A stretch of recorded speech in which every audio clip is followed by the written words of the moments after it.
हम लिख रहे हैं महाराज चेतराज महाराज दमघोष जयंती, लेकिन पंचांग में कहीं नहीं है।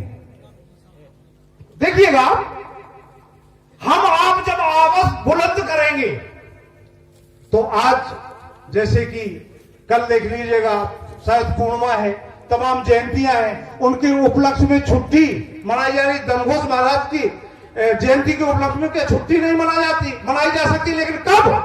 जब हम आवाज बुलंद करेंगे।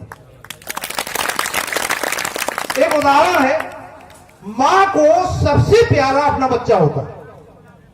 मां को कोई भी किसी भी 84 लाख योनियों में मां को सबसे ज्यादा अगर कोई प्रिय है तो अपना बच्चा प्रिय है। और मां उस बच्चे को भी जब तक दूध नहीं पिलाती तब तक वो रोने नहीं लगता है। इसलिए अगर आप अपनी आवाज बुलंद नहीं करेंगे तो कोई आपको नहीं पहचानेगा।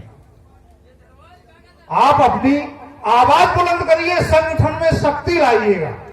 विचार तमाम हैं, कुरीतियां भी हैं, अच्छाइयां भी हैं, बुराइयां भी हैं, तमाम चीजें हैं, लेकिन उनको नजरअंदाज करिएगा। अच्छाइयों को पकड़िएगा, बुराइयों को अपने सिस्टम से हटाइएगा। अगर कोई, जैसे हमें बहुत अच्छा लगा आज यहां इस मंच से प्रतिभावान समाज के नवयुवकों को यहां सम्मानित किया गया, बहुत अच्छी बात है। आने वाले कल में जैसे एक समस्या थी, शुरू में मैं यहां आया, आपके कई कार्यक्रमों में एक विचार रखा गया, बोले ऐसा करिएगा समाज के लोगों को, बोले खर्चीली शादी, दहेज प्रथा बंद करो, त्रयोदशी भोज बंद करो। मंच से कहना एक अलग बात है, आप लोग बैठे हैं, मैं बोल रहा हूं, आप सुन रहे हैं। अगर ये माइक हटा दिया जाए, हम आप लोगों के बीच में बैठ जाएं और वही बात कहें तो आप लोग हमें बोलने नहीं देंगे, ये है वो है फलाना है।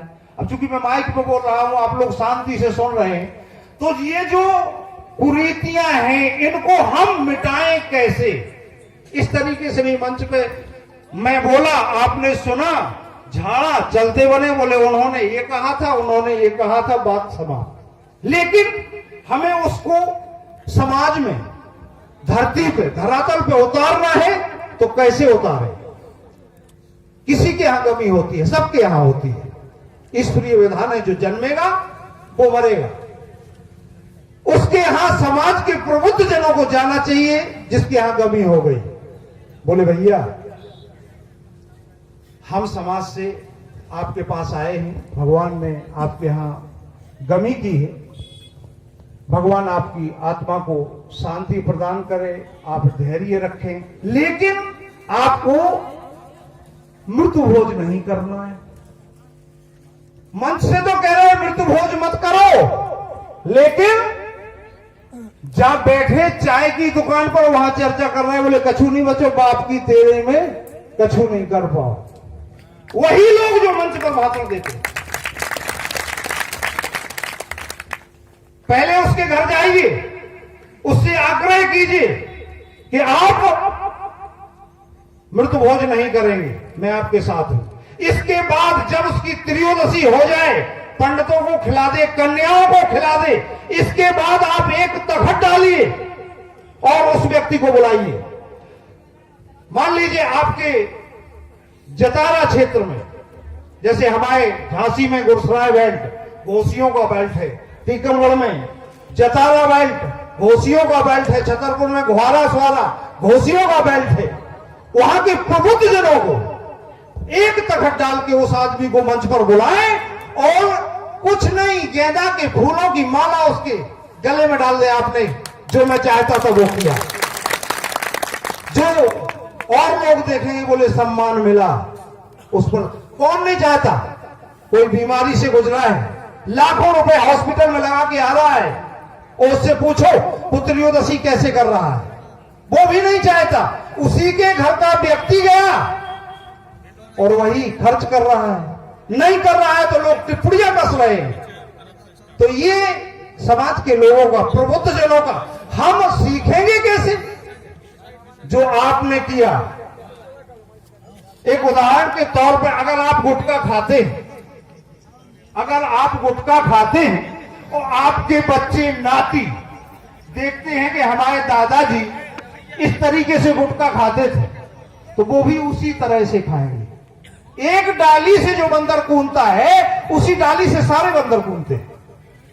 हम जैसा अपने परिवार को कहेंगे, परिवार वैसा ही होगा। अगर नहाते वक्त हमारे मुंह से ओम नमः शिवाय निकलेगा, तो हमारे नाती के मुंह से श्री राम जरूर निकलेगा। तो हमें कैसे ढालना है, समाज को कैसे ढालना है, ये हमारे पुरखा हमें बताते हैं।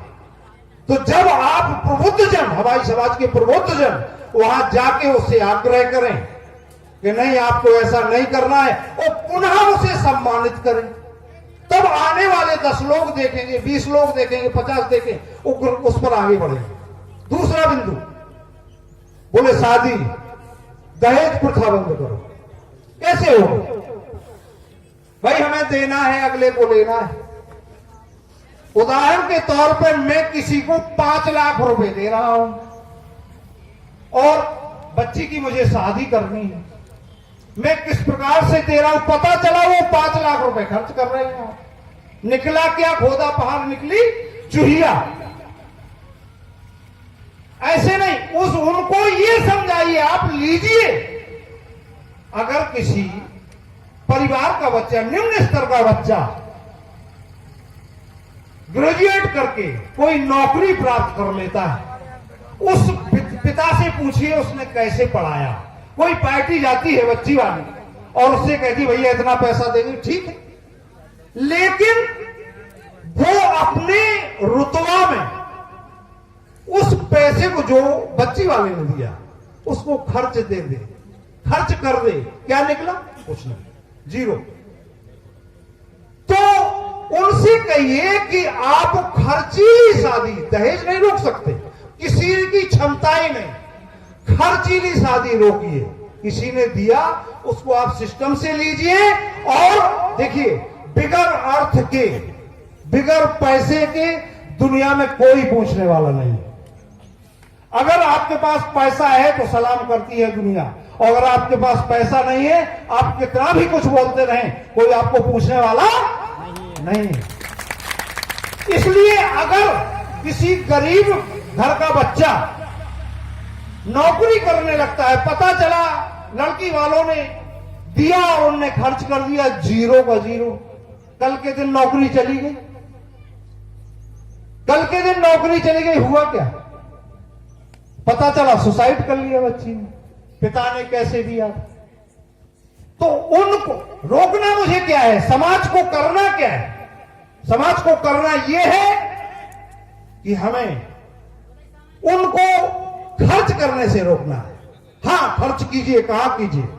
समाज के जो महान व्यक्तित्व हैं, पहले तो आप ध्यान दीजिए बच्चों पर, मुख्य पॉइंट आने वाली पीढ़ी पर। अगर आप शिक्षा अपने बच्चों को ग्रहण करा देते हैं तो सबसे बड़ा अमूल्य धन वो है शिक्षा। ना तो किसी के बाटे बढ़ती है और ना कोई इसको छीन सकता है। तो पहले आप अपने बच्चों को शिक्षा के ऊपर अग्रसर कीजिए।